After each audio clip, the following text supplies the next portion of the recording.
Corn School is brought to you by BASF and Pride Seeds. Peter Johnson, RealAgriculture.com, @WheatPete, and I get tons of questions on the word about drying systems. And how do we make that work? Can we naturally air dry? Well, how does that whole thing come together? So with me today, the drying guru for Ontario, Helmut Spicer, former engineer with the Ministry of Agriculture and Food. He's now retired. Welcome, Helmut. Thank you. And so, Helmut, let's start with bringing the corn or the grain in from the field. What are the things that we really need to know before we get to the dryer? Well, if we've got a fall like we do this year, where the corn is coming off the field in moisture content that's fairly close to what you want, then you could almost put it right into the bin and bypass the dryer. If you're going to put it into the bin, there's a number of things you need to watch for. You want a clean sample going into the bin. You want to remove the fines as much as possible. You want to have enough air to get the job done, and you want to understand the equilibrium moisture content. In other words, okay, yeah, what is equilibrium moisture content? Because that's a weird concept. Equilibrium moisture content, fancy term. In a simple way of describing it is, if you had a pile of corn here and the air could get around it, the equilibrium moisture content is the moisture that corn will reach just sitting there. So under these conditions. So based on temperature and relative humidity? Temperature and relative humidity will bring it down to a certain moisture content. Okay, so I'm bringing it in 20% moisture corn. I'm going to put it in the bin. How long can it sit in the bin before I run into trouble, or is there any worries there? As far understanding how long the grain can sit in the bin, look at the allowable storage time chart for corn. And if it's 20% moisture and it's a typical November temperature in and around 5 to 10 degrees Celsius, you're likely got 90 days of storage.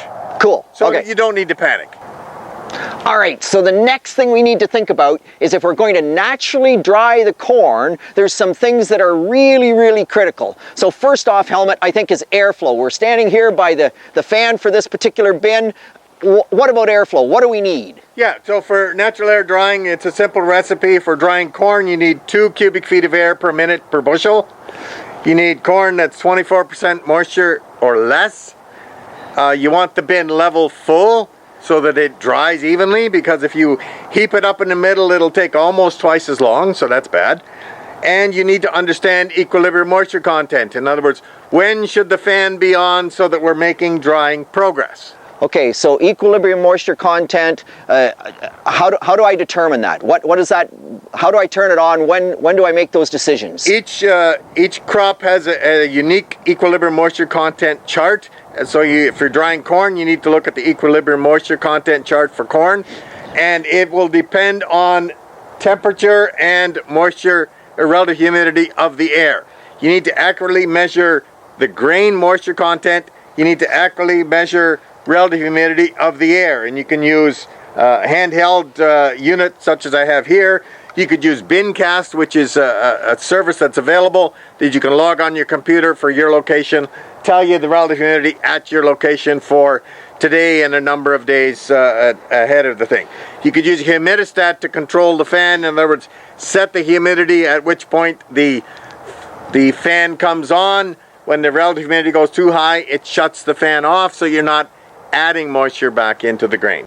Okay, so Helmut, what you're saying then is on a humid, foggy morning, I can actually suck moisture back in the grain. I shouldn't have my fan on at that point in time, or how does that work with corn? Yeah, if you've got corn at, let's say, under 20% moisture content, then when the air is dry, so that you're making drying progress, the fan should be on. At nighttime, when the relative humidity tends to go up, the fan should likely be off. And again, the equilibrium moisture content chart will tell you whether what moisture content that grain is approaching.